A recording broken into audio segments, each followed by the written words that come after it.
नमस्कार दोस्तों, मैं स्मित मिश्रा स्वागत करता हूं एक बार फिर से आप सभी का एमजेटी एजुकेशन में। दोस्तों, जुलाई 2022 का मंथली करंट अफेयर का पहला पार्ट में लेकर के आ चुका हूं। हर एक महीने में दो दो पार्ट करके आपको मंथली करंट अफेयर प्रोवाइड कराया जाता है और पूरा डिटेल के साथ प्रोवाइड कराया जाता है, यानी इसके बाहर से कोई सभी क्वेश्चन आपको नहीं देखने को मिलता है। और बहुत सारे लोग इस सीरीज को प्यार देते हो अपना। तो ऐसे ही जुलाई महीने का लेकर के मैं आ चुका हूँ। इसमें 1 तारीख से 15 तारीख तक के सभी इंपॉर्टेंट जो भी करंट अफेयर बनते हैं उनको कवर कराया गया है। बाकी के जो वीडियोज़ हैं बाकी के महीने के लिए, उसका प्लेलिस्ट का लिंक डिस्क्रिप्शन में है, आप जा करके उसे देख सकते हो। लेकिन आगे बढ़ने से पहले मैं आपको बताना चाहूँगा दोस्तों, ग्रुप डी का त्रिनेत्र बैच है, ये आया हुआ है। मात्र 399 में आप इसे प्राप्त कर पाओगे। और इसमें आपका त्रिनेत्र मतलब 3 चीज़ें आपको तैयार कराई जा रही है। जीएस पूरा कंप्लीट कराया जा रहा है, साइंस और करंट अफेयर बहुत ही शानदार तरीके से 2021 और 2022 का दोनों का कवर कराया जा रहा है, जिससे आप बहुत ही अच्छे तरीके से स्कोर कर पाओ। और टॉपिक बाय टॉपिक बहुत ही अच्छे से डिटेल पीडीएफ के साथ प्रैक्टिस सेट भी कराया जाएगा।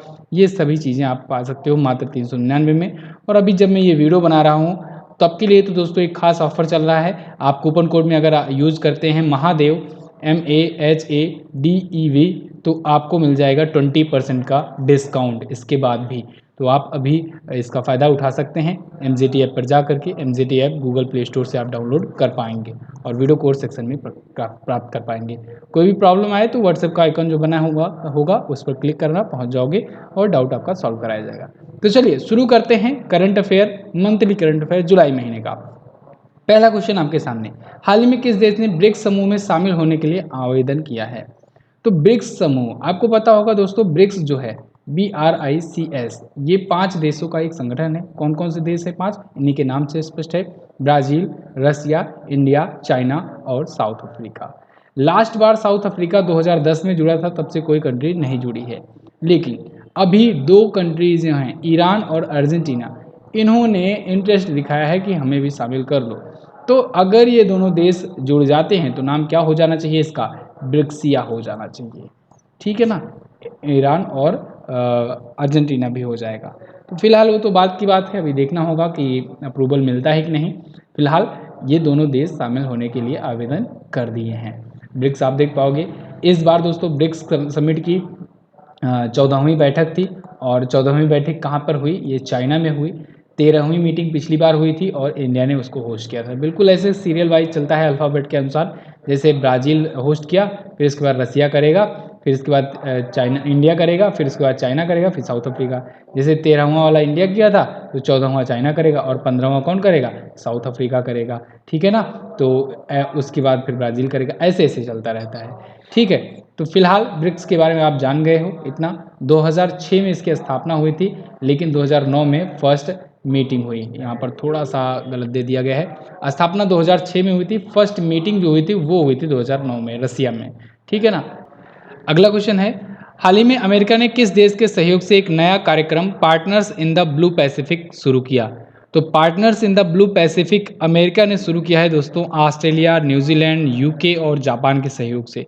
ये 5 देश मिल करके, उपरोक्त सभी ऑप्शन यहाँ पर करेक्ट हो जाएगा। ये 5 देश मिल करके दोस्तों partners in the Blue Pacific शुरू किए हुए हैं। ये बहुत ही गजब चीज़ है, मतलब कि जैसे कि आपने सुना क्वाड जो था, क्वाड था ना, तो क्वाड में क्या क्या था? अमेरिका था, इंडिया है, जापान है और है अमेरिका, ठीक है ना, सॉरी ऑस्ट्रेलिया। तो ऑस्ट्रेलिया, अमेरिका, इंडिया, जापान, ये 4 देश मिलकर के चाइना को काउंटर करने के लिए क्वाड बनाए हुए हैं। अब ऐसे ही partners in the Blue Pacific शुरू हुआ है, लेकिन इसमें क्या हुआ? इसमें इंडिया नहीं है। क्या कौन नहीं है? इंडिया नहीं है इसमें। तो ये चीज़ आपको ध्यान देनी होगी।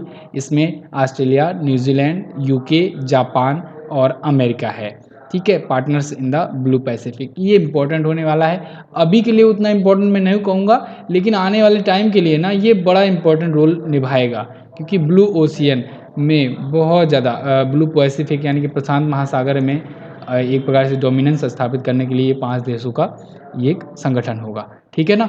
चलो, तो फिलहाल यहाँ पर यूएसए के बारे में लिखा गया है। जो बाइडेन यहाँ के प्रेसिडेंट हैं, वाशिंगटन डीसी हेडक्वार्टर है, करेंसी है यूएस डॉलर। हाल ही में किस एजेंसी ने चंद्रमा पर कैप्स्टोन मिशन लॉन्च किया? जो चंद्रमा पर दोस्तों कैप्स्टोन मिशन लॉन्च किया है नासा ने। नासा बोले तो national aeronautics and space administration, America की स्पेस एजेंसी है, और इसने अभी हाल ही में मून के साथ एक low cost capstone mission launch किया है। ये रॉकेट लैब के साथ मिलकर के लॉन्च किया हुआ है। रॉकेट लैब बेसिकली ये रॉकेट अपना लॉन्च किया इसके थ्रू, और नासा का जो था वो सैटेलाइट था या कहें अंतरिक्ष यान था। तो नासा के शोधकर्ताओं के द्वारा न्यूजीलैंड से ये लॉन्च किया गया है कैप्स्टोन अंतरिक्ष यान, चंद्रमा पर सफलतापूर्वक गया हुआ है। कैप्स्टोन का फुल फॉर्म भी होता है, क्या होता है? Cislunar autonomous positioning system technology operation and navigation experiment. Okay, NASA के बारे में अगर बात करेंगे तो बिल नेल्सन इसके एडमिनिस्ट्रेटर हैं, वाशिंगटन डीसी में हेडक्वार्टर है, और 1958 में इसकी स्थापना हुई थी। यहाँ पर भी सेम चीज़ें हैं। यहाँ पर एक चीज़ और याद रखना, मोटो अगर पूछा जाएगा तो आप बताएंगे for the benefit for all. अगला, निम्न में से कौन सा दिवस 1 जुलाई को मनाया जाता है? तो 1 जुलाई को दोस्तों जीएसटी दिवस मनाया जाता है। आप सबको पता है क्यों? क्योंकि 1 जुलाई 2017 से आधी रात से जीएसटी लागू हो गया था भारत में। राष्ट्रीय चिकित्सक दिवस भी मनाया जाता है, नेशनल डॉक्टर्स डे 1 जुलाई से ही मनाया जाता है, याद रखिएगा। इसके अलावा दोस्तों एक और दिवस मनाया जाता है, कौन सा? एसबीआई स्थापना दिवस। एसबीआई की भी स्थापना तो हुई थी 1 जुलाई 1955 को। इंपीरियल बैंक का नाम बदल करके एसबीआई कर दिया गया था, स्टेट बैंक ऑफ इंडिया किया गया था। क्लियर? तो आप ये भी याद रखेंगे। अगला, यहाँ पर जीएसटी के बारे में थोड़ा सा मैं आपको बता दूं। जीएसटी भारत में 101 में संविधान संशोधन के तहत लागू किया गया, 122वां बिल लाया गया था, और असम राज्य दोस्तों सबसे पहला जीएसटी बिल लाने वाला राज्य है। सबसे लास्ट में लागू करने वाला राज्य जम्मू एंड कश्मीर बना था, हालांकि जम्मू एंड कश्मीर अब राज्य नहीं रहा, यूनियन टेरिटरी बन गया है। ठीक है, जीएसटी के टैक्स स्लैब जो हैं ये 5 प्रकार के होते हैं, 0%, 5%, 12%, 18% और 28%। ठीक है ना? अभी रिसेंटली दोस्तों जब मैं ये वीडियो रिकॉर्ड कर रहा हूँ तब एक और बड़ी तेज़ी से न्यूज़ में है, चर्चे में है चीज़ें। अब खाद्य पदार्थों पर भी जीएसटी लगेगा 5% तक का, और ये ध्यान दिया गया है कि इसमें जो पैकेट में बंद पैकेट वाला है प्रोडक्ट उसमें लगेगा, खुले पैकेट में नहीं। तो अब खाद्य पदार्थों को जीएसटी स्लैब में शामिल कर लिया गया है, ये भी ध्यान रखेंगे। बाकी जीएसटी पर अगर आप वीडियो ढूंढोगे तो मिल जाएगी आराम से, हमारी बहुत सारी वीडियो बनाई हुई है मैंने जीएसटी पर। जीएसटी डालना है आपको, आगे लिख देना है एमजेटी एजुकेशन, ठीक है ना, यूट्यूब पर। बहुत ही कम समय में बहुत ही आसान भाषा में आपको समझा दिया गया है।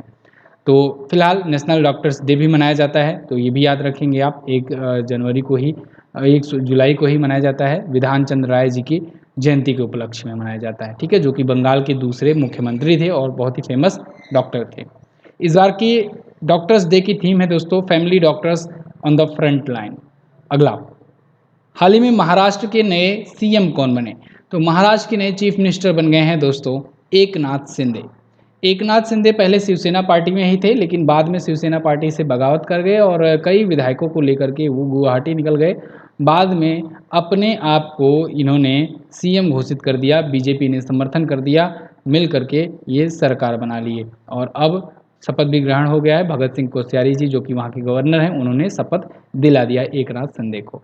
तो new CM of Maharashtra is Eknath Shinde, और यहाँ पर भी सारी चीज़ें हैं, आप देखिए। अगला, हाल ही में किस सरकार ने काशी यात्रा योजना शुरू किया? तो काशी यात्रा योजना दोस्तों कर्नाटक राज्य सरकार ने शुरू किया है। जो उनके वहाँ के जो भी श्रद्धालु होंगे जो काशी आना चाहते हैं, जो काशी की यात्रा करना चाहते हैं, काशी बोले तो वाराणसी, वहाँ की जो यात्रा करना चाहते हैं तो उनको 5-5 हज़ार रुपये तक का सरकार की तरफ से हेल्प किया जाएगा, और एक प्रकार से काशी यात्रा जो है वो तीर्थयात्रियों के लिए होगा, और ऐसे 30,000 तीर्थयात्रियों के लिए ये योजना शुरू करी गई है। आई थिंक आपको समझ में आ गया होगा। तो कर्नाटक की और कोई भी योजना है जो कि है उसको रिवाइज कर लेते हैं। जैसे विमेन एट वर्क कार्यक्रम शुरू किया था अभी हाल ही में, विनय समरस योजना शुरू किया गया था, फ्रूट सॉफ्टवेयर, जनसेवक योजना, जनस्पंदन मंच, ये सभी अभी कर्नाटक के द्वारा ही लॉन्च किया गया है, कुछ योजनाएं प्रमुख। अगला, हाल ही में किस केंद्रीय मंत्री ने राष्ट्रीय राजमार्ग पुरस्कार 2021 प्रदान किया? तो दोस्तों अभी हाल ही में राष्ट्रीय राजमार्ग पुरस्कार 2021 प्रदान किया है नितिन गडकरी जी ने।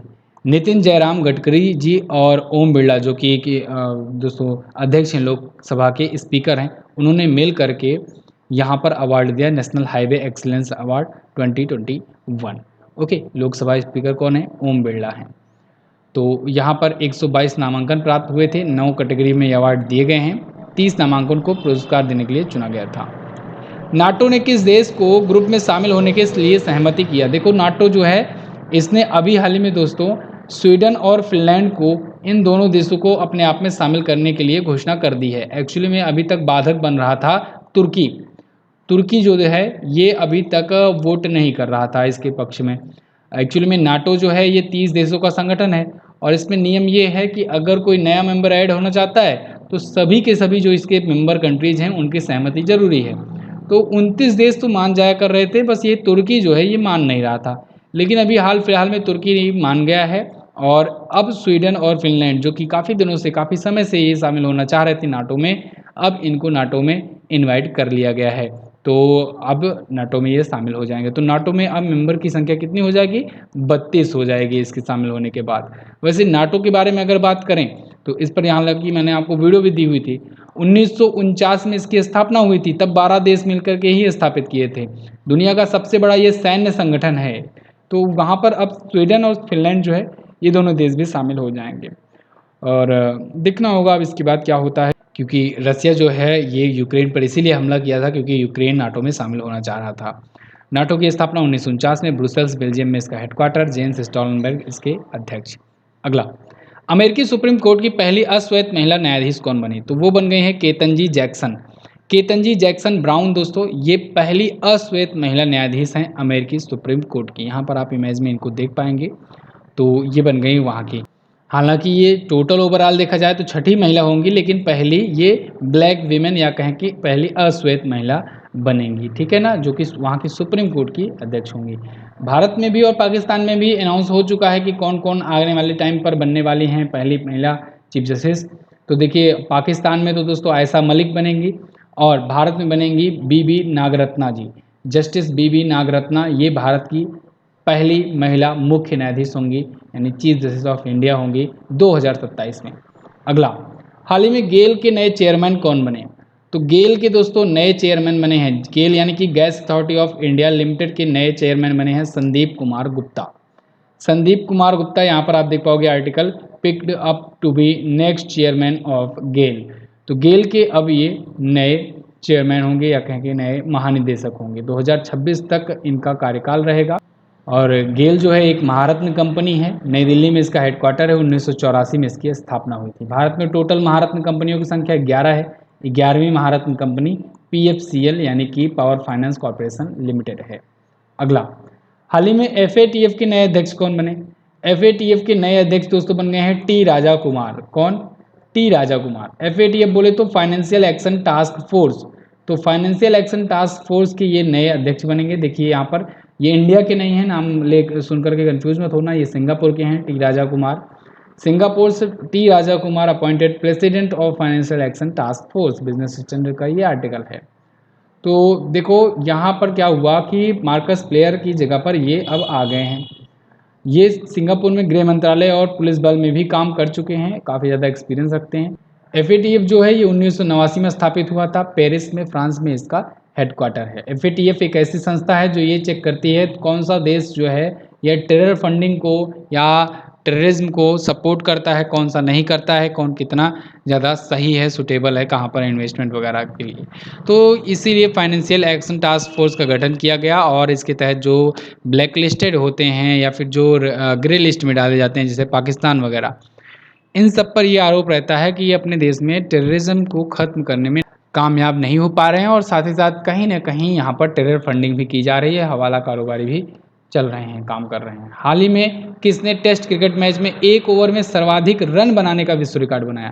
तो टेस्ट क्रिकेट मैच में दोस्तों एक ओवर में सबसे ज़्यादा रन बनाने का रिकॉर्ड किसी बैट्समैन में नहीं, एक बॉलर ने बनाया है, वो भी इंडिया के बॉलर जसप्रीत बुमराह ने। एक ओवर में इन्होंने अपने बल्ले से 29 रन बनाए। ओवरऑल एक ओवर में 35 रन बने गए, ये जिस ओवर में खेल रहे थे।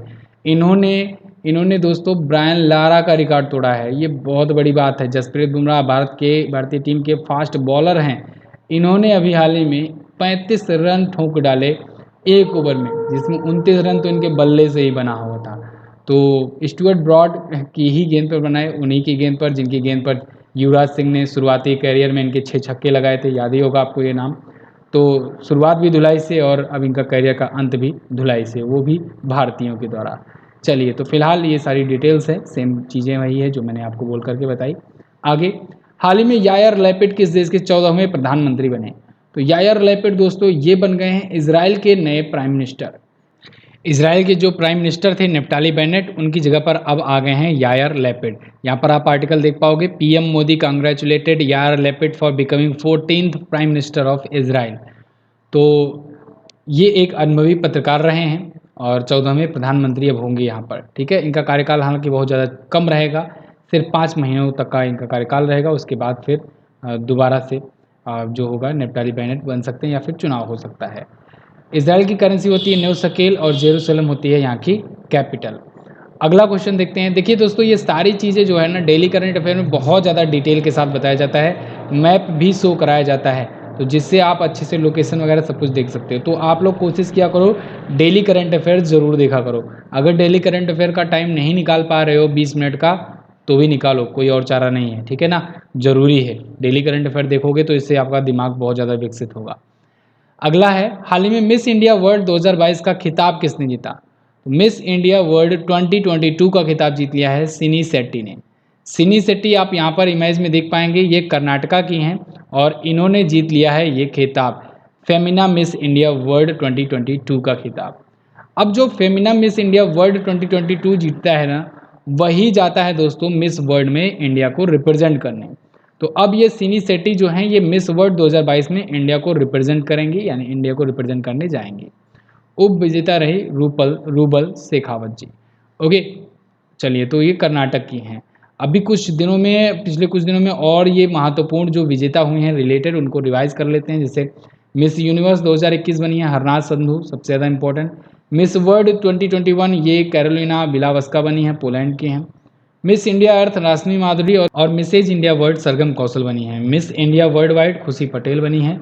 First Miss India Pearl Agarwal, Miss International doctor Akshata Prabhu, Mrs India Galaxy doctor Nikita Sokal और मिसेज वर्ल्ड साइलिन फोर्ड बनी हुई हैं। अगला है, हाल ही में किस राज्य सरकार ने नारी को नमन योजना शुरू करी? नारी को नमन योजना ये शुरू किया है अभी हाल ही में हिमाचल प्रदेश ने। इस योजना के तहत क्या होगा दोस्तों कि जो विमेंस हैं, जो औरतें हैं, उनको 50% तक का कंसेशन दिया जाएगा बस फेयर में, बस के किराया में, यानी कि उनका किराया आधा लगेगा। ठीक है ना, अगर कहीं पर भी वो यात्रा करती हैं तो हिमाचल प्रदेश भर में, तो ये महिलाओं के बस के किराए में 50% की छूट के लिए है। सरकार ने राइड विद प्राइड सरकारी टैक्सी सेवा में भी महिला ड्राइवरों के 25 नए पदों की मंजूरी की घोषणा करी है।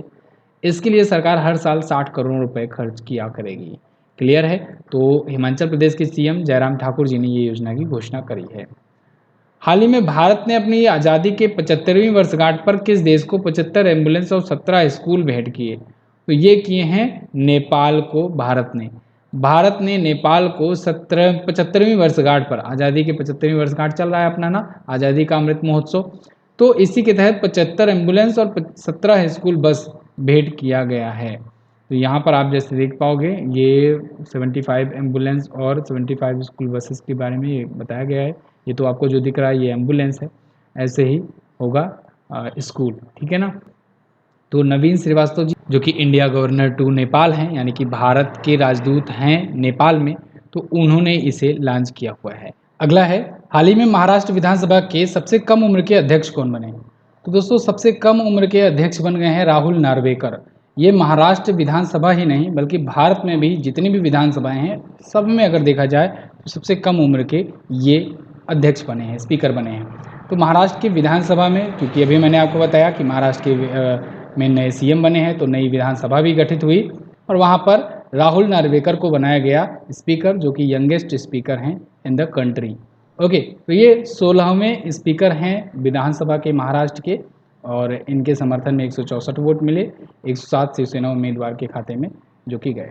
अगला है, हाल ही में किस केंद्रीय मंत्री ने स्वायत्त नेविगेशन सुविधा तिहान का उद्घाटन किया? तो अभी हाल ही में केंद्रीय मंत्री डॉक्टर जितेंद्र सिंह जी ने दोस्तों एक स्वायत्त नेविगेशन सुविधा तिहान का उद्घाटन किया है। यहाँ पर आप आर्टिकल देख पाओगे, TiHAN test bed for autonomous navigation open in IIT Hyderabad. IIT Hyderabad के कैंपस में इसका उद्घाटन किया गया है। तिहान नाम का ये है दोस्तों स्वायत्त नेविगेशन सुविधा। तिहान का मतलब होता है technology innovation hub on autonomous navigation. Okay, तो ये स्मार्ट मोबिलिटी तकनीक में एक वैश्विक भागीदारी बनाने के लिए किया। अगला है, हाल ही में यूके की संसद ने किसे आयुर्वेदिक रत्न पुरस्कार से सम्मानित किया? तो यूके की संसद ने तनुजा नेसारी को दोस्तों संसद रत्न पुरस्कार से आयुर्वेद रत्न पुरस्कार से सम्मानित किया है। यहाँ पर आप आर्टिकल देख पाओगे, UK parliament honours AIIA director Tanuja Nesari with Ayurveda Ratna award. तो आयुर्वेदा रत्न अवार्ड से इन्हें सम्मानित किया गया है। विदेशों में आयुर्वेद के विकास को बढ़ावा देने में इनके योगदान को देखते हुए ये सम्मानित की गई हैं। ये all India institute of Ayurveda की दोस्तों करंट टाइम पर ये अध्यक्ष भी हैं। अगला, हाल ही में किसने गणित के क्षेत्र में दिया जाने वाला फील्ड्स मेडल 2022 पुरस्कार जीता? तो फील्ड्स मेडल 2022 का अवार्ड जीत लिया है दोस्तों मैरिना विजावस्का ने। मेरिना विजावस्का के साथ 3 और लोगों ने जीता हुआ है। यहाँ पर इस चारों के नाम आप देख पाएंगे। फिलहाल मारिना विजावस्का इसलिए चर्चे में क्योंकि ये यूक्रेन की हैं, मैथमेटिशियन हैं, फील्ड मेडल जीती हुई हैं। यहाँ पर है आप देख पाओगे, एक तो इन चारों में एकमात्र लेडीज़ हैं, तो इन्होंने जीता हुआ है। और ये अवार्ड जो है ना, ये मैथ का नोबेल पुरस्कार कहलाता है, यानी कि गणित का नोबेल कहते हैं, मैथ का नोबेल कहते हैं इसे। तो मैथ का नोबेल इस बार 4 व्यक्तियों को मिला है, जिसमें से एक यूक्रेन की, जो देश अभी युद्ध से जूझ रहा है, उस देश की एक मैथमेटिशियन को मिलना एक बड़ी बात है। इस वजह से ये चर्चे में हैं और लगातार इनके बारे में बातचीत चल रही है। मैथमेटिक्स नोबेल इसे कहा जाता है, ठीक है ना।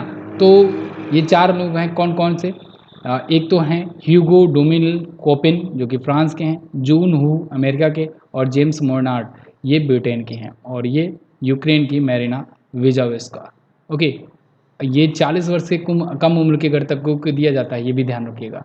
अगला, राष्ट्रीय खाद्य सुरक्षा अधिनियम 2022 के कार्यान्वयन में कौन सा राज्य शीर्ष पर रहा? तो राष्ट्रीय खाद्य सुरक्षा अधिनियम के कार्यान्वयन में दोस्तों उड़ीसा राज्य रहा प्रथम स्थान पर। यहाँ पर आप आर्टिकल देख पाओगे, Orissa tops state ranking for implementation of national food security act. National food security act को लागू करने में ये टॉप पर रहा है। भारत में अभी खाद्य और पोषण सुरक्षा पर एक NFSA के लिए राज्य रैंकिंग सूचकांक जारी किया गया, उसमें उड़ीसा को पहला स्थान मिला, उसके बाद उत्तर प्रदेश, फिर आंध्र प्रदेश रहा, यानी कि 3 राज्य टॉप 3 रहे रैंकिंग में। और वहीं अगर बात करें पूर्वोत्तर राज्यों, हिमालयी राज्यों और DP राज्यों में, तो उसमें त्रिपुरा को दोस्तों वो पहला स्थान मिला हुआ है। हाल ही में किसने परीक्षा संगम पोर्टल लॉन्च किया? परीक्षा संगम पोर्टल ये CBSE के द्वारा लॉन्च किया गया है, central board of secondary education के द्वारा अभी हाल फिलहाल में इसे लॉन्च किया गया है। CBSE बोर्ड ने परीक्षा संगम लॉन्च किया, जो कि वन स्टॉप सॉल्यूशन होगा for the student and administrators. Sangam मतलब समझ लीजिए, संगम आप लोग किस लिए कहते हैं, जहाँ पर गंगा यमुना सरस्वती का संगम होता है, यानी कि 3 ब्रांचेस का कह सकते हैं। तो ऐसे ही इसमें भी 3 टाइप से बनाया गया है कि प्रधानाचार्य के लिए, कॉलेज स्टाफ के लिए और स्टूडेंट्स के लिए 3 प्रकार की यहाँ पे सुविधाएं होंगी। और देखिए, स्कूल को गंगा कहा जाएगा, क्षेत्रीय कार्यालय को यमुना, और प्रधान कार्यालय को सरस्वती कहा जाएगा। मतलब 3 वर्ग में बांटा गया है एक प्रकार से, ठीक है। CBSE की स्थापना दोस्तों 1929 में हुई थी, नई दिल्ली में हेडक्वार्टर है, और निधि छिब्बर अभी पहली महिला अध्यक्ष बनाई गई हैं। निधि छिब्बर का नाम आपको याद रखना है, इंपॉर्टेंट नाम है। अगला, किस राज्य के मुख्यमंत्री ने भारत के सबसे बड़े शॉपिंग फेस्टिवल की घोषणा करी है? तो दोस्तों अभी हाल ही में दिल्ली के CM अरविंद केजरीवाल ने भारत के सबसे बड़े शॉपिंग फेस्टिवल की घोषणा करी है। ये दिल्ली में ही होगा, लेकिन कब? ये जनवरी में, अगले साल होगा, 2023 में होगा, ठीक है ना। तो ये 28 जनवरी से शुरू होकर के 26 फरवरी तक चलेगा, यानी 30 दिनों तक चलने वाला है। अरविंद केजरीवाल के द्वारा ये शुरू किया गया, घोषणा करी गई है। अब देखो, 28 जनवरी का शुरू करने का क्या मतलब हुआ? 26 जनवरी आप जानते हो इवेंट रहेगा, 27 जनवरी चलो ठीक है, न्यूज़पेपर नहीं आएगा, छुट्टी रहेगी। 28 जनवरी से शुरू होगा ये, और ये होगा इंडिया का सबसे बड़ा शॉपिंग फेस्टिवल। ओके, शॉपिंग महोत्सव। अगला, दुनिया के सबसे बड़े अंतर्राष्ट्रीय समुद्री अभ्यास RIMPAC 2022 या कहें रिम्पैक 2022 का कौन सा संस्करण आयोजित हुआ? तो इसका दोस्तों 28वां संस्करण अभी हाल ही में आयोजित हुआ है अमेरिका के पास में। ये दुनिया का सबसे बड़ा है, दुनिया का सबसे बड़ा इंटरनेशनल मैरीटाइम एक्सरसाइज होता है, यानी कि समुद्री अभ्यास होता है। तो US नेवी ने इसे लॉन्च किया हुआ है, उसी के द्वारा अध्यक्षता करी जाएगी, ठीक है ना। तो ये अमेरिका के पर्ल हार्बर में हो रहा है। द्विवार्षिक होता है, बहुराष्ट्रीय नौसेना अभ्यास होता है, भारत भी इसमें भाग ले रहा है। भारत का INS सतपुरा और P-8I विमान इसमें हिस्सा ले रहा है रिम्पैक 2022 में। अगला है, हाल ही में किस देश ने महिला एवं पुरुष क्रिकेटरों को समान वेतन देने की घोषणा करी? तो दोस्तों न्यूजीलैंड क्रिकेट के द्वारा ये घोषणा करी गई है कि न्यूजीलैंड में अब महिला क्रिकेटर्स को और पुरुष क्रिकेटर्स को दोनों को समान वेतन दिया जाएगा। इंडियन एक्सप्रेस का आप आर्टिकल भी पढ़ पाओगे इसके रिगार्डिंग। तो अब न्यूजीलैंड में ये चीज़ें 1 अगस्त 2022 से लागू हो जाएंगी। न्यूजीलैंड की पुरुष टीम ने दोस्तों अभी पहला वर्ल्ड टेस्ट चैंपियनशिप जीता है 2020 में जो हुआ था, इसको भी आप याद रखेंगे। और T20 वर्ल्ड कप में ये रनर अप रही थी और ओडीआई वर्ल्ड कप में भी ये रनर अप रही थी, तो ये भी आप याद रखेंगे। और ग्रुप डी का जीएस बैच जैसे कि मैंने शुरुआत में जिक्र किया आपसे, यहाँ पर लाइव प्लस रिकॉर्डेड क्लासेस मिलेंगी, आपको डिटेल पीडीएफ मिलेगी। मंथली ई बुक आपको दी जाती है फ्री में, आपके एग्जाम तक इसको दिया जाता रहेगा। रिवीजन क्लासेस चलाई जा रही हैं। एनटीपीसी सीबीटी 2 का सॉल्व पेपर कराया जा रहा है, 399 में है। लेकिन अभी के लिए अगर आज आप लेते हो तो आपको MAHADEV यानी महादेव कूपन कोड में डालना है, आपको 20% का डिस्काउंट भी मिल जाएगा। साथ ही साथ ये चीज़ें आपको मिलेंगी MZT ऐप पर, तो लाइव और रिकॉर्डेड क्लासेस के साथ MZT ऐप डाउनलोड कर सकते हैं। चलिए अगला, प्रधानमंत्री मोदी ने कहां पर 30 फीट ऊंची अल्लूरी सीताराम राजू की मूर्ति का उद्घाटन किया? तो दोस्तों अभी हाल ही में प्रधानमंत्री नरेंद्र मोदी जी ने भीमावरम आंध्र प्रदेश में 30 फीट ऊंची अल्लूरी सीताराम राजू जी की मूर्ति का प्रतिमा का उद्घाटन किया है। यहाँ पर आप आर्टिकल भी देख पाओगे। PM Modi unveils 30 feet statue of Alluri Sitarama Raju Andhra Pradesh में। ये स्वतंत्रता सेनानी जी की जो स्वतंत्रता सेनानी अल्लूरी सीताराम राजू जी की 125वीं जयंती पर लॉन्च किया जाएगा। क्लियर है। अगला, भारत का कौन सा राज्य बेरोजगारी दर के मामले में शीर्ष पर है? तो भारत का राज्य है हरियाणा, जो बेरोजगारी दर के मामले में है टॉप पर। यहाँ पर आप आर्टिकल देख पाएंगे, इंडिया में बेरोजगारी दर लगातार बढ़ती जा रही है। इंडिया की अगर ओवरऑल बात करें तो 7.83% बढ़ गई है, जबकि अगर केवल हरियाणा की बात करें तो हरियाणा में बेरोजगारी दर है 34.5, यानी कि हरियाणा में प्रत्येक 100 व्यक्तियों में 35 व्यक्ति या कहें 34.5 व्यक्ति जो हैं बेरोजगार हैं। फिर राजस्थान का नंबर आता है, फिर नंबर आता है बिहार का। ओवरऑल इंडिया में हर 100 व्यक्तियों पर 8 व्यक्ति जो हैं वो बेरोजगार हैं। तो ये CMIE की रिपोर्ट है, यानी कि centre for monitoring Indian economy की रिपोर्ट है। हरियाणा टॉप पर इसमें बना है। अगला, हाल ही में किसे राज्यसभा के लिए नामांकित किया गया? तो अभी हाल ही में PT ऊषा, इलैया राजा, वीरेंद्र हेगड़े और KV वेजुवेंद्र प्रसाद, इन 4 व्यक्तियों को राज्यसभा के लिए नॉमिनेट किया गया। आपको पता होगा दोस्तों, राज्यसभा में 12 व्यक्तियों को मनोनीत किया जाता है। ये 12 व्यक्ति अपने आप में स्पेशल कोई टैलेंट रखते हैं, चाहे खेल, साहित्य, ठीक है, इन सबसे रिलेटेड। तो ऐसे ही यहाँ पर भी आप PT ऊषा को जानते होंगे। PT ऊषा दोस्तों धावक रही हैं, तो यानी खेल से ये संबंधित हैं, ठीक है। तो ऐसे ही ये 4 जो हैं इनको किया गया है, शामिल किया गया है, जिसमें कि इलैया राजा जो हैं ये संगीत उस्ताद हैं, तो एक प्रकार से संगीतज्ञ हैं। साहित्य से जोड़ लीजिए इनको। आध्यात्मिक नेता हैं वीरेंद्र हेगड़े, पटकथा लेखक हैं KV वेजेंद्र प्रसाद, ठीक है ना। तो और स्पोर्ट्स हैं PT ऊषा। तो इन 4 को अभी हाल ही में BJP के द्वारा शामिल किया गया है, मतलब कि मनोनीत किया गया है एक प्रकार से राज्यसभा के लिए। क्लियर है। PT ऊषा को पयोली एक्सप्रेस गोल्डन गर्ल के नाम से भी जाना जाता है। अगला, ज्योतिरादित्य सिंधिया को कौन से मंत्रालय का अतिरिक्त प्रभार मिला? तो अभी हाल ही में दोस्तों 2 मंत्रियों ने इस्तीफा दे दिया, मतलब अपना पद छोड़ दिया। एक तो अभी मुख्तार अब्बास नकवी जी ने और एक रामचंद्र प्रसाद जी ने, इन दोनों ने अपना पद छोड़ दिया, मंत्रालय छोड़ दिया। तो इस वजह से ज्योतिरादित्य सिंधिया और स्मृति ईरानी, इन दोनों को अतिरिक्त प्रभार दे दिया गया। ये दोनों पहले से ही केंद्रीय मंत्री हैं। तो उसमें ज्योतिरादित्य सिंधिया जी को दोस्तों इस्पात मंत्रालय दे दिया गया है। वैसे ये पहले उड्डयन मंत्री तो थे ही, इस्पात मंत्रालय भी अब संभालेंगे। वहीं अल्पसंख्यक मामलों का मंत्रालय स्मृति ईरानी जी संभालेंगे। यहाँ पर आप आर्टिकल देख पाओगे, Smriti Irani Jyotiraditya Scindia get additional charge of minority affairs and steel ministers, ठीक है ना। तो जैसे कि मैंने आपको बताया, अल्पसंख्यक मामलों का प्रभार स्मृति ईरानी को मिला हुआ है। मुख्तार अब्बास नकवी और रामचंद्र प्रसाद सिंह जी तत्काल प्रभाव से केंद्रीय मंत्री पद से इस्तीफा दिए और उनका मंत्रालय जो है वो इन दोनों के हाथ में चला गया। स्मृति ईरानी जी ये महिला एवं बाल विकास मंत्री हैं और ज्योतिरादित्य सिंधिया नागरिक उड्डयन मंत्री हैं।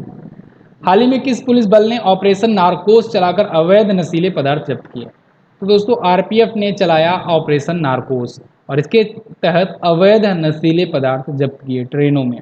RPF समय समय पर तरह तरह के अभियान चलाती रहती है और उसके तहत दोस्तों, अभियान के तहत जो अपना मकसद होता है वो पूरा करती है। तो ऐसे ही ऑपरेशन नारकोस चला गया था अभी RPF के द्वारा, यानी रेलवे प्रोटेक्शन फोर्स के द्वारा। इससे पहले भी RPF ने कई सारे अभियान चलाए, जो कि यहाँ पर आपको लिखा मिल जाएगा। ऑपरेशन उपलब्ध, टिकट माफियाओं को पकड़ने के लिए, ऑपरेशन आहट मानव तस्करी को रोकने के लिए, मिशन अमानत यात्रियों के खोए हुए सामान को ट्रैक करने के लिए, ऑपरेशन सतर्क अवैध तंबाकू उत्पादों के परिवहन को रोकने के लिए, और ऑपरेशन नारकोस जो कि नशीले पदार्थों की तस्करी के खिलाफ चलाया गया है। आरपीएफ के बारे में बात करेंगे तो 1872 में इसकी स्थापना हुई थी। इसका हेडक्वार्टर नई दिल्ली में है। संजय चंदर जी इसके अध्यक्ष हैं वर्तमान में। दोस्तों इतनी ज़्यादा डिटेल शायद ही आपको कहीं पर करंट अफेयर मिले, तो आप लोग प्लीज़ लाइक और शेयर जरूर कर दिया करो। आप वादा करो हमसे कि 1 लाइक करोगे और कम से कम 5 शेयर जरूर करोगे। 5 शेयर जरूर करना, ठीक है ना। अगला, हाल ही में किस देश के पूर्व प्रधानमंत्री की गोली मारकर हत्या कर दी गई? तो दोस्तों ये न्यूज़ बहुत ज़्यादा चर्चे में रही थी। जापान के पूर्व प्रधानमंत्री शिंजो आबे, जो कि भारत के बहुत अच्छे दोस्त भी थे, इनकी गोली मार करके हत्या कर दी गई जापान में। एक सभा को संबोधित कर रहे थे ये, एक वहाँ पर चुनाव प्रचार के लिए गए हुए थे, वहाँ पर पीछे से किसी ने गोली मार करके इनकी हत्या कर दी। तो शिंजो आबे जो कि 1954 में पैदा हुए थे, 2022 में इनकी मृत्यु हुई। इनको भारत का दोस्तों दूसरा नागरिक सम्मान पद्म विभूषण भी दिया जा चुका है। पद्म विभूषण से भी ये सम्मानित थे। तो इनका निधन हो गया है। ये बहुत बड़े बड़े स्टेप उठाए थे चाइना के खिलाफ भी, खास करके भारत के सपोर्ट में। इन्होंने ही दोस्तों क्वाड को दोबारा से स्थापित करने में, इसको जीवंत करने में बड़ा अहम रोल निभाया था।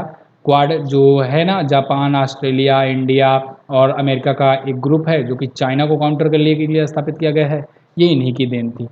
तो ये समझ लो कि चाइना में इसीलिए सेलिब्रेशन भी हो रहा था वहाँ के नागरिकों के द्वारा एक प्रकार से कि ये भले चला गया, लेकिन इंडिया के लिए तो समझ लो बहुत खास दोस्त थे ये।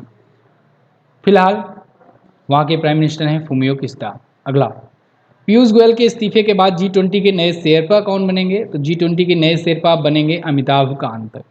अमिताभ कांत दोस्तों नीति आयोग के पहले सीईओ थे अभी इससे पहले, लेकिन अभी वो इस्तीफा दे दिए, मतलब उनका पद प्रकार से कार्यकाल पूरा हो गया, दूसरे सीईओ बने हैं। आप मुझे कमेंट करके बताएंगे नीति आयोग के नए सीईओ कौन बने हैं। तो फिलहाल G20 के नए शेरपा अब अमिताभ कांत होंगे, पीयूष गोयल जी की जगह पर आएंगे। ठीक है, इससे पहले पीयूष गोयल थे।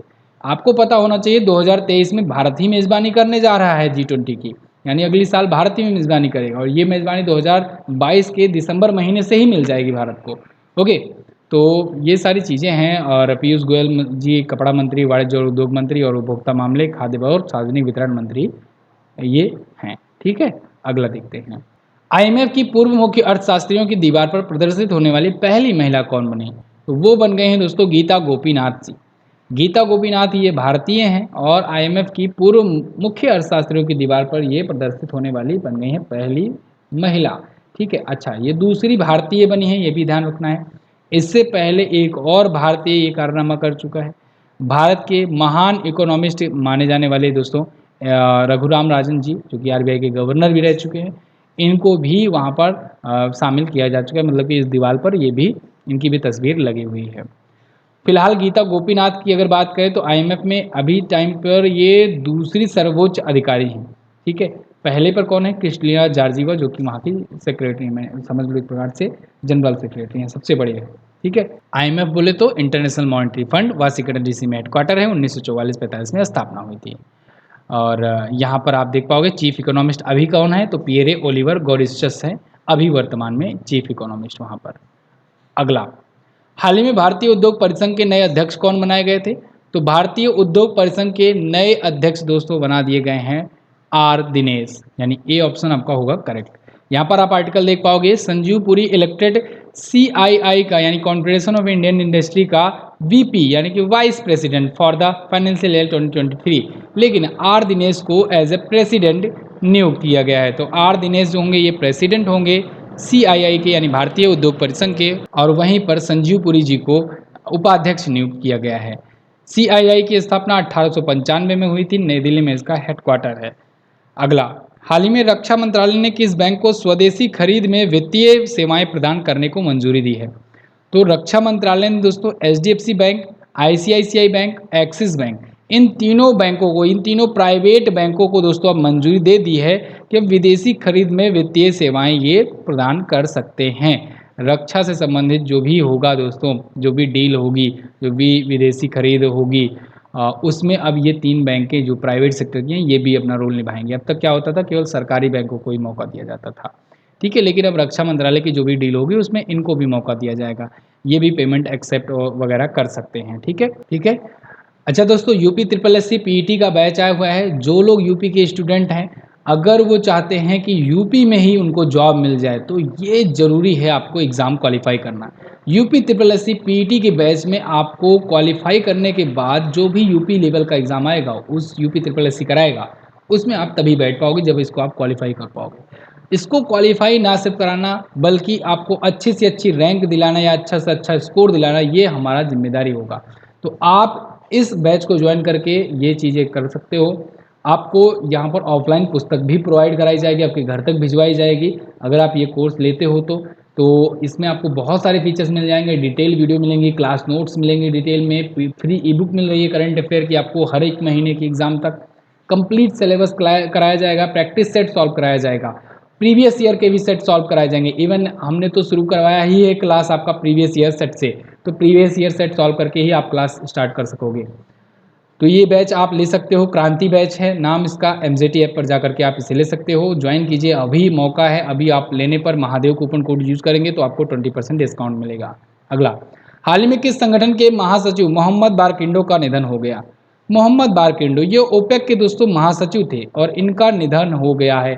बस कुछ ही दिन पहले इनका निधन हुआ इनके रिटायरमेंट से, मतलब इसी जुलाई महीने में ये रिटायरमेंट लेने वाले थे, लेकिन इनका निधन हो गया रिटायरमेंट से पहले ही। ओपेक के secretary general Mohammad Barkindo dies age 63। ठीक है। अब बात आती है कि अब कौन बनाए गए, तो ओपेक के दोस्तों अब नए अध्यक्ष हैथम अल घीस बनाए गए हैं। ओपेक क्या है? ओपेक यानी कि Organization of Petroleum Exporting Countries. ये ऐसे देशों का समूह है जो पेट्रोलियम एक्सपोर्ट करते हैं। तो अब हैथम अल घीस होंगे नए अध्यक्ष, याद रखिएगा। वैसे अगर बात करें ओपेक की, तो स्थापना 1960 में हुई थी, लेकिन कहाँ पर हुई थी? बगदाद में हुई थी, इराक में। जबकि हेडक्वार्टर कहाँ पर है? वियना में, ऑस्ट्रिया में। 13 इसके सदस्य देश हैं। अगला, यहाँ पर ओपेक का सिंबल आप देख पाओगे, ऑफिस का है ये।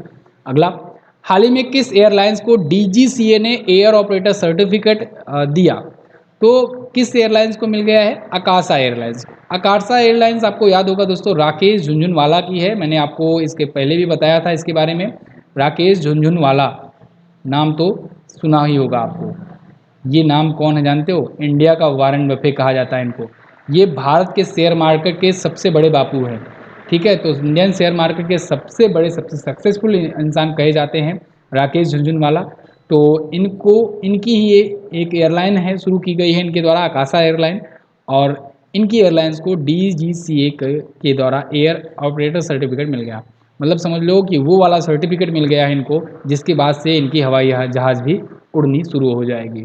ठीक है, तो ये एयर ऑपरेटर सर्टिफिकेट कहलाता है और इसके बाद बिल्कुल फाइनल रहता है, मतलब लास्ट वाला सर्टिफिकेट यही वाला होता है। अगला है, हाल ही में किस राज्य में खारची उत्सव मनाया गया? तो खारची उत्सव दोस्तों ये मनाया गया त्रिपुरा में। त्रिपुरा का प्रमुख उत्सव होता है खारची उत्सव। यहाँ पर आप देख पाओगे, a celebration of 40 deities and an harmonious amalgam of 2 communities in Tripura. ये वहाँ पर 14 उनके देवी देवताओं की पूजा करते हैं और खारची उत्सव के दौरान, और पारंपरिक उत्सव होता है ये। त्रिपुरा में अभी नए सीएम भी बने हुए हैं, मणिक साहा जी, इनका भी नाम आप याद रखेंगे, मणिक साहा। ठीक है। अगला, विंबलडन ओपन 2022 के पुरुष सिंगल का खिताब किसने जीता? विंबलडन ओपन संपन्न हो चुका है, ये साल का तीसरा ग्रैंड स्लैम होता है। यानी कि ऑस्ट्रेलियन ओपन, फ्रेंच ओपन और उसके बाद होता है विंबलडन ओपन, लास्ट में होता है यूएस ओपन। तो तीसरा वाला जो होता है ये भी हो गया है। अब विंबलडन ओपन में पुरुष सिंगल का खिताब जीत लिया है दोस्तों नोवाक जोकोविच ने। नोवाक जोकोविच का इनका 21वां टोटल खिताब था ग्रैंड स्लैम का, और इन्होंने अपना 7वां विंबलडन ओपन जीता है। यानी कि टोटल 21 ग्रैंड स्लैम जीत चुके हैं, जबकि 7 केवल विंबलडन ओपन ये जीते हुए हैं। 9 ऑस्ट्रेलियन ओपन जीते हैं, 2 बार फ्रेंच ओपन जीते हुए हैं और 3 बार यूएस ओपन जीते हुए हैं। नोवाक जोकोविच सर्बिया के खिलाड़ी हैं, जबरदस्त खिलाड़ी हैं। वैसे अगर बात किया जाए सबसे ज़्यादा किसने ग्रैंड स्लैम जीते हैं, तो आप बताएंगे राफेल नडाल, 22 ग्रैंड स्लैम जीते हैं सबसे ज़्यादा। ओके। अगला, हाल ही में 13 एक्सप्रेसवे वाला भारत का पहला राज्य कौन बना? तो 13 एक्सप्रेसवे वाला भारत का पहला राज्य और इकलौता राज्य दोस्तों है उत्तर प्रदेश। हालांकि 13 एक्सप्रेसवे बनकर तैयार नहीं हुआ है, इसमें से 6-7 ही जो हैं वो बनकर तैयार हुए हैं, 6 ही तैयार हुए हैं, 7 अभी जो है ये बन रहा है, लेकिन बन जाएगा तब 13 एक्सप्रेसवे वाला इकलौता राज्य होगा भारत का। उत्तर प्रदेश। वैसे भी अभी भी सबसे ज़्यादा एक्सप्रेसवे वाला इकलौता राज्य भारत प्रदेश है, भारत का उत्तर प्रदेश है। ठीक है। अच्छा, अभी बुंदेलखंड एक्सप्रेसवे का उद्घाटन 16 जुलाई को किया है नरेंद्र मोदी जी ने, ये भी आप नाम याद रखेंगे। विश्व जनसंख्या दिवस कब मनाया जाता है? विश्व जनसंख्या दिवस दोस्तों प्रत्येक वर्ष 11 जुलाई को मनाया जाता है, वर्ल्ड पॉपुलेशन डे। अभी बताया गया था, एक यूएनओ की रिपोर्ट आई थी, उसने बताया था कि 2023 में ना हम लोग चाइना को भी पीछे कर देंगे, यानी कि भारत की जो पॉपुलेशन होगी वो चाइना से भी आगे निकल जाएगी 2023 में। ये इंपॉर्टेंट पॉइंट है, याद रखिएगा। एक्स्ट्रा पॉइंट भी मैंने आपको बता दिया है, लेकिन आप याद रखेंगे, बहुत इंपॉर्टेंट है। फिलहाल वर्ल्ड पॉपुलेशन डे की अगर थीम की बात करें तो इस बार थीम तो बहुत ज़्यादा लंबी है, इसलिए पूछे जाने के चांसेस कम है। ए universe of 8 billion which expect a strong future for all, guaranteeing freedom for and decision for all. ठीक है, तो ये थीम होगी। थीम जब लंबी रहती है तो ऑप्शन में फिट करने में होती है प्रॉब्लम, इस वजह से जो एग्जामिनर होता है वो ऑप्शन में इसको थीम नहीं देता। लेकिन जब थीम छोटी हो, कॉम्पैक्ट हो, बहुत ज़्यादा चांसेस बढ़ जाते हैं आपके एग्जाम में पूछे जाने के, तो आप इसको जरूर ध्यान में रखो और आसान हो जाएगा आपको याद करना। ठीक है ना। फिलहाल अभी चीन के बाद दूसरी सबसे बड़ी आबादी इंडिया में है, लेकिन देखिए 2023 के बाद से तो कहा जा रहा है कि इंडिया की आबादी सबसे ज़्यादा हो जाएगी। पिछली साल की थीम दोस्तों the impact of the covid pandemic and the fertility था। अगला है भारतीय ओलंपिक संघ का स्पोर्ट परफॉर्मेंस और लाइफ स्टाइल पार्टनर निम्न में से कौन होगा? तो वो होगा दोस्तों JSW।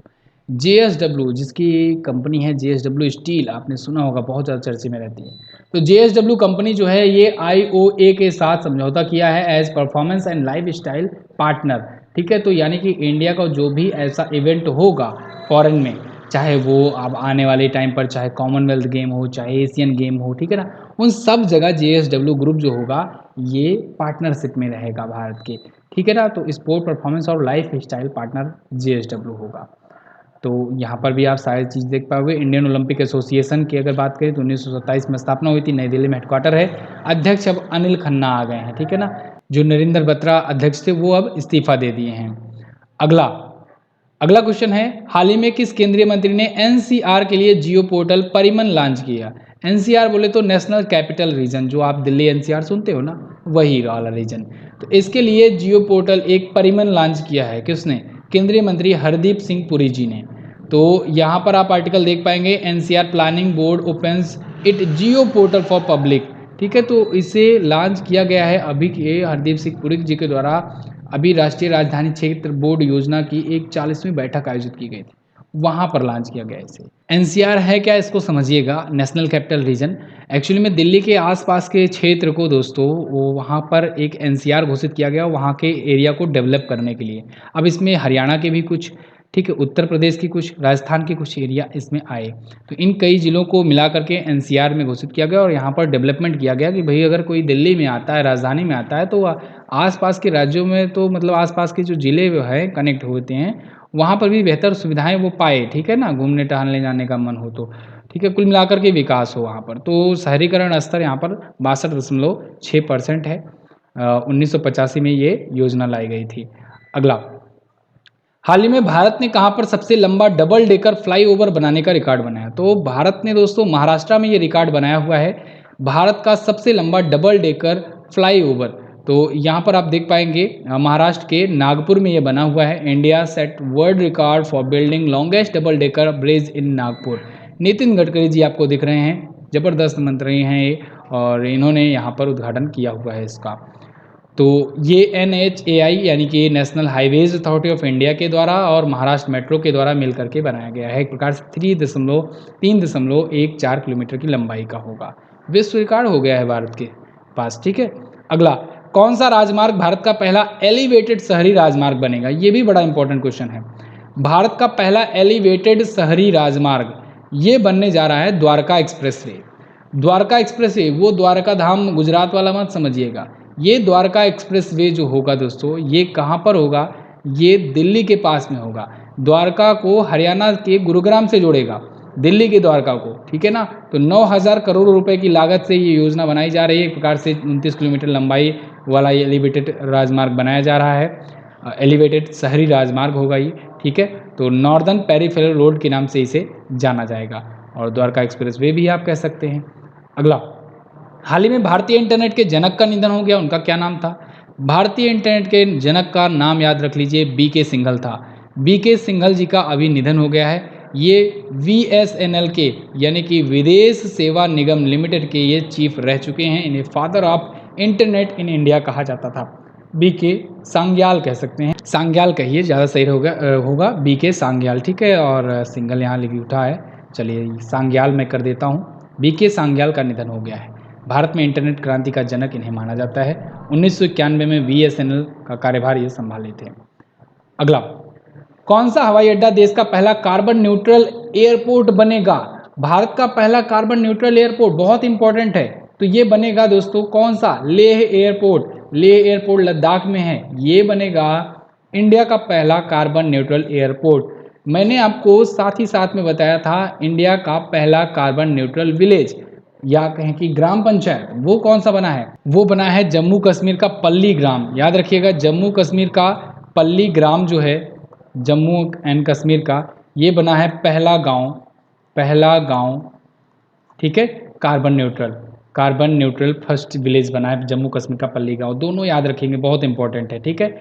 अगला देखते हैं, हाल ही में किस केंद्रीय मंत्री ने हर घर तिरंगा कार्यक्रम को मंजूरी दी? तो केंद्रीय गृह मंत्री अमित शाह जी ने हर घर तिरंगा कार्यक्रम को मंजूरी दी है। इस कार्यक्रम के तहत भारत में 15 अगस्त आने वाले स्वतंत्रता दिवस को हर घर में तिरंगा होने का एक टारगेट सेट किया गया है और इसके तहत ज़बरदस्त तरीके से तिरंगे की छपाई चल रही है, तिरंगे का निर्माण कराया जा रहा है दोस्तों। खादी का यूज़ किया जा रहा है, इसके लिए खादी कपड़े का भी बनवाया जा रहा है। तो यानी कि मकसद ये है सरकार का कि हर घर में तिरंगा हो, क्योंकि हम लोग अपना 75वां वर्षगांठ सेलिब्रेट कर रहे हैं, आज़ादी का अमृत महोत्सव सेलिब्रेट कर रहे हैं, ठीक है। अगला, तो यहाँ पर सेम चीज़ें लिखी गई है, कपास, पॉलिस्टर, ऊन, रेशम और खादी पट्टी से बने होंगे और इसका प्रोडक्शन भी बहुत लार्ज स्केल पर किया जा रहा है। आगामी राष्ट्रमंडल खेलों में भारतीय महिला क्रिकेट टीम का नेतृत्व कौन करेगा?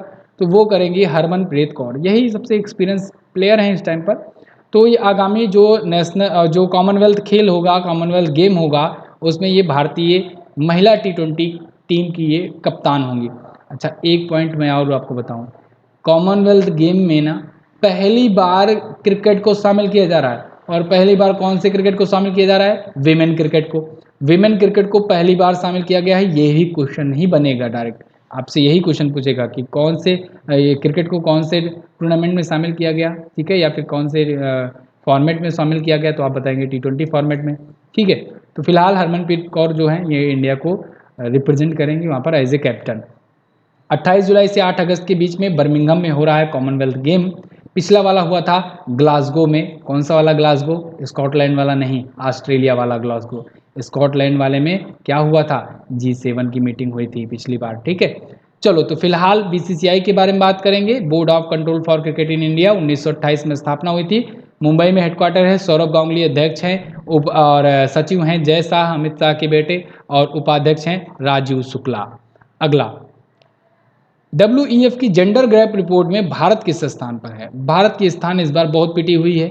वर्ल्ड इकोनॉमिक फोरम WEF इसके द्वारा जेंडर गैप रिपोर्ट जारी किया जाता है और 135वें स्थान पर इस बार इंडिया है। पिछली बार भी कुछ ज़्यादा खास नहीं थी, इस बार और ज़्यादा नहीं खास है। 146 देशों में 135वें स्थान पे हैं। पिछली बार 140वें स्थान पर था, ठीक है। तो 16वां संस्करण है इस बार, ठीक है, जो जारी किया गया है। WEF की अगर बात करें तो 1971 में इसकी स्थापना हुई थी। स्विट्जरलैंड में हेडक्वार्टर है। अध्यक्ष हैं बॉर्ज ब्रैंडे। क्लियर।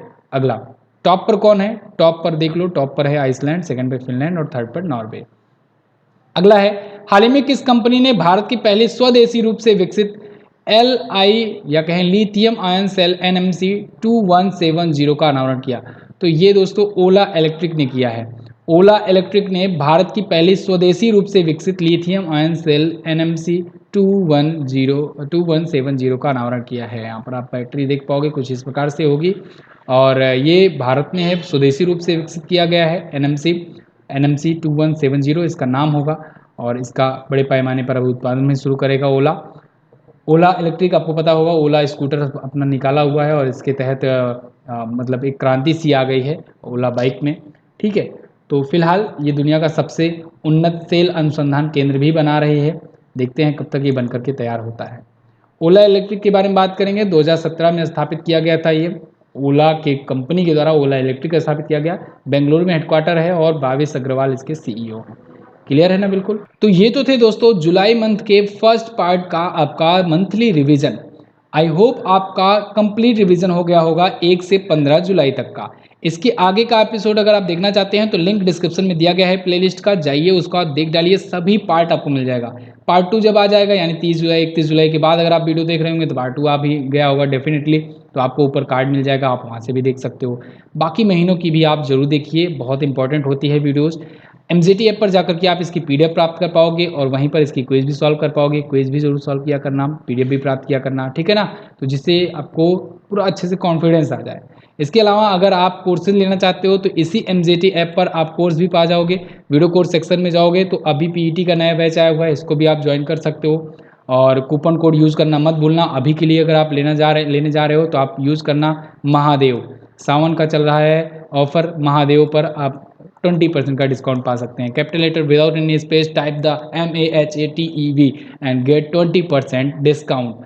ओके, तो MZT ऐप पर ये सारी चीज़ें मिलेंगी। कोई भी डाउट हो, कोई भी इशू हो तो व्हाट्सएप का आइकॉन मिलेगा, उस पर टच कीजिए, पहुंचिए और बात कीजिए, बताइए क्या प्रॉब्लम है। MZT एजुकेशन का टेलीग्राम ग्रुप भी है, इसको भी आप ज्वाइन कर सकते हैं। फिलहाल के लिए रखते हैं दोस्तों इतना ही, वीडियो में मिलेंगे अगले वीडियो में, तब तक के लिए नमस्कार, जय हिंद, वंदे मातरम।